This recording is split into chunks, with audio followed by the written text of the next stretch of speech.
تمہارے لیے دریا کی چیزوں کا شکار اور ان کا کھانا حلال کر دیا گیا ہے، یعنی تمہارے اور مسافروں کے فائدے کے لیے، اور جنگل کی چیزوں کا شکار جب تک تم احرام کی حالت میں ہو تم پر حرام ہے۔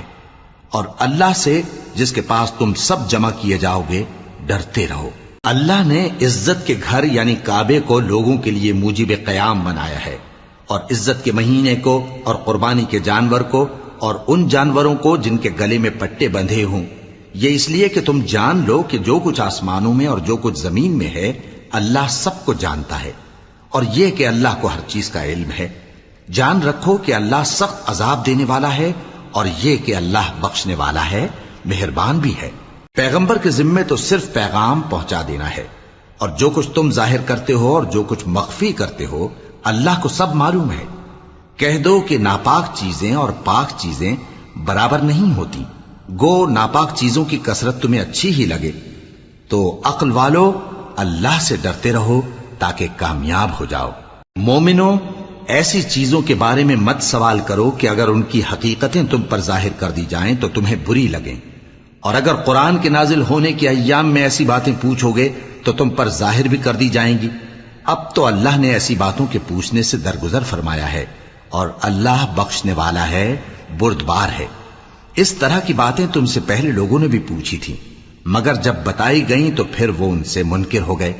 اللہ نے نہ تو کوئی بحیرہ مقرر کیا ہے اور نہ کوئی سائبہ اور نہ کوئی وسیلہ اور نہ کوئی حامی، لیکن کافر اللہ پر جھوٹ باندھتے ہیں اور یہ اکثر عقل سے کام نہیں لیتے۔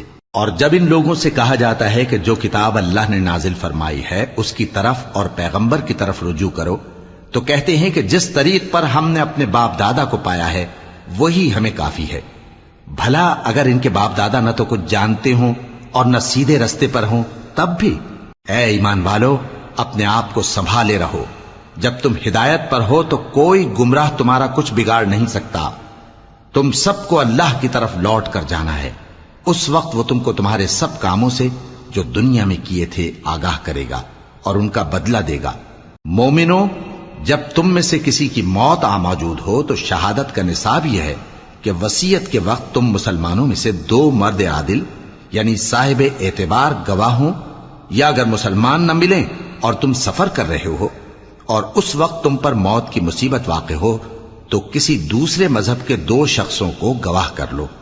اگر تم کو ان گواہوں کی نسبت کچھ شک ہو تو ان کو عصر کی نماز کے بعد کھڑا کرو، اور دونوں اللہ کی قسمیں کھائیں کہ ہم شہادت کا کچھ عوض نہیں لیں گے، گو ہمارا رشتہ دار ہی ہو، اور نہ ہم اللہ کی شہادت کو چھپائیں گے۔